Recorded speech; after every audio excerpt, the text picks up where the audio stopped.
నేను ప్రతి ఒక్కరికి ఒక విషయం చెప్తున్నానండి, మేల్ అండ్ ఫీమేల్ ఇద్దరు గుర్తుపెట్టుకోండి.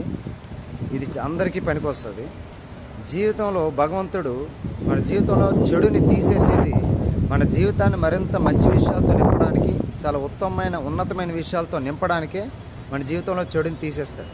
కొన్నిసార్లు మనుషుల్ని, మనం వేసుకున్న ప్లాన్స్ని, మన ఆపర్చునిటీస్ని భగవంతుడు మన నుంచి దూరం చేస్తాడు. అప్పుడు మనం చాలా బాధపడతాం. అయ్యో, ఆ బంధం, ఆ స్నేహం దూరమైంది, ఆ వ్యక్తి నా జీవితంలో ఉంటే నేను చాలా ఇంకా హ్యాపీగా ఉందును, లైఫ్ లాంగ్ ఆ బంధం కంటిన్యూ చేయాలనుకున్నాను అనుకుంటాం.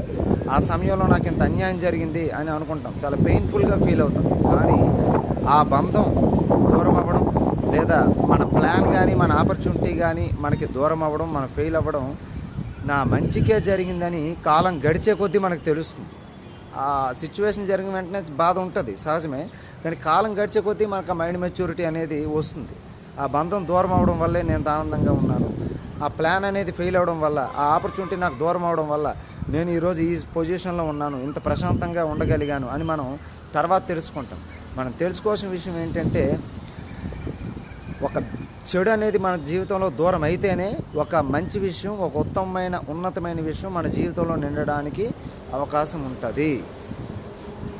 ఒక గ్లాసులో కుళ్ళు కంపు కొడుతున్న ఎక్స్పైర్ అయిపోయిన డ్రింక్ ఉంది, అది పోసేసి బయట పారబోసి దాన్ని కడిగి నీట్గా ఉంచుకుంటేనే ఆ గ్లాసుని మళ్ళీ మంచి నీటితో నింపుకొని తాగడానికి అవకాశం ఉంటుంది, లేదంటే అవకాశం ఉండదు.